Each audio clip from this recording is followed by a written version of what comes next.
Dans le numéro ici, ça vous demande de déterminer la circonférence du cercle. Donc, on te demande un tour complet ici, ça mesure combien? Sachant que la mesure de l'arc ABC est de 81,16 décimètres. Donc, l'arc qui est ici, 80,16, et ça demande d'arrondir notre réponse au centième. Ce que vous devriez remarquer, c'est que l'angle au centre de 300 degrés, il définit un arc qui est presque aussi grand que la circonférence. Ça arrive parce que 300 degrés, c'est proche d'un tour complet de 360 degrés. Pour connaître la mesure de la circonférence, ce qu'il va falloir se demander, c'est que 360 degrés, c'est combien de fois plus grand que 300? Si, par exemple, 360 degrés, c'était 2 fois plus grand que 300, mais ça voudrait dire que la circonférence, elle est 2 fois plus grande que la mesure de l'arc. Si le 360 degrés, c'est juste 1,5 fois plus grand que le 300 degrés, bien, la circonférence, elle va elle aussi être juste 1,5 fois plus grande que la mesure d'arc.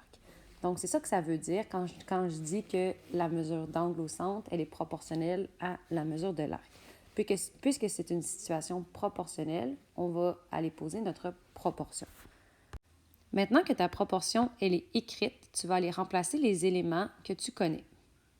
Maintenant que ça c'est fait, on va avoir deux méthodes différentes pour aller trouver notre circonférence. La première, c'est comme je l'ai dit tout à l'heure, d'aller voir le 360 degrés, il est combien de fois plus grand que le 300, puis d'appliquer la même logique après ça pour trouver la circonférence.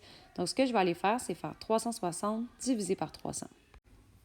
Donc, ce que je retrouve, en fait, c'est que 360, c'est 1,2 fois plus grand que l'angle de 300 degrés. Donc, puisque c'est une situation qui est proportionnelle, bien, ça veut dire que la circonférence va, elle aussi, être 1,2 fois plus grande que la mesure d'arc. Donc, tout ce que tu as à faire, c'est faire 81,16 fois 1,2. Puisque ça te demande de répondre en arrondissant ta réponse au centième, ça veut dire que ta circonférence, elle va être environ égale à 97,39.